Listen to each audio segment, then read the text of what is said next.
আপার body exercise করার সময় আমাদের খেয়াল রাখতে হবে আমাদের স্পাইন যেন সোজা থাকে, তবে আমরা ফলটা বেশি পাবো। আপার বডি এক্সারসাইজ করলে ব্যাক পেন কিন্তু অনেক কম থাকে। যাদের ব্যাক পেনের সমস্যা আছে তারা ধীরে ধীরে করুন। যোগা আমরা তাড়াহুড়ো করে করব না, কিন্তু অনেকবার করে করব। আর ব্রিদিংয়ের দিকটা অবশ্যই লক্ষ্য রাখবো। আমি বারবার করে বলি, যোগা উইথ রূপার চ্যানেলে আপনাদের কীরকম লাগছে ভিডিওগুলো আমাকে অবশ্যই কমেন্ট করে জানান। আপনারা অনেকেই অবশ্য জানান ভালো লাগে ভিডিও পড়তে, কমেন্ট পড়তে। আপনারা কতটা উপকার করছেন সেটা আমাকে উৎসাহ দেয়। ভিডিও দেখে আপনারা খুব সোজা এক্সারসাইজগুলো বাড়িতে প্রত্যেকে করতে পারেন।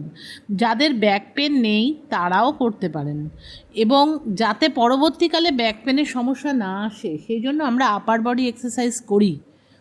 আপার বডি বলতে কাঁধ, পিঠ, ঘাড়, স্পাইন এগুলোকেই বোঝায়। স্পাইনের এক্সারসাইজ যদি আমরা করি রোজ প্রতিদিন অন্তত 5 মিনিট, তাহলে আমাদের শরীরে চিরন্তন যৌবনকে ধরে রাখতে পারি।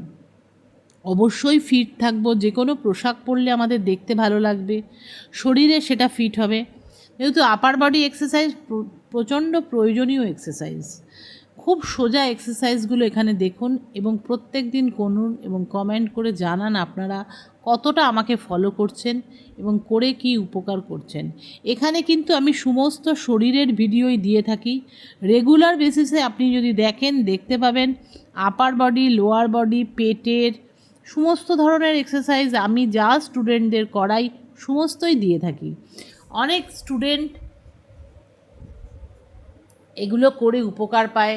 বয়স্কদের জন্য বিশেষ করে উপকারী এই এক্সারসাইজগুলো। যারা খুব ভারী এক্সারসাইজ করতে পারেন না, জিমে যেতে পারেন না, অনেক রোগে আক্রান্ত, তারা এই এক্সারসাইজগুলি করুন,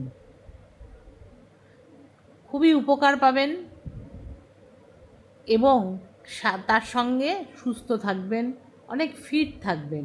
রোজ করুন, প্রতিদিন করুন, বারবার করে এই এক্সারসাইজগুলো করুন।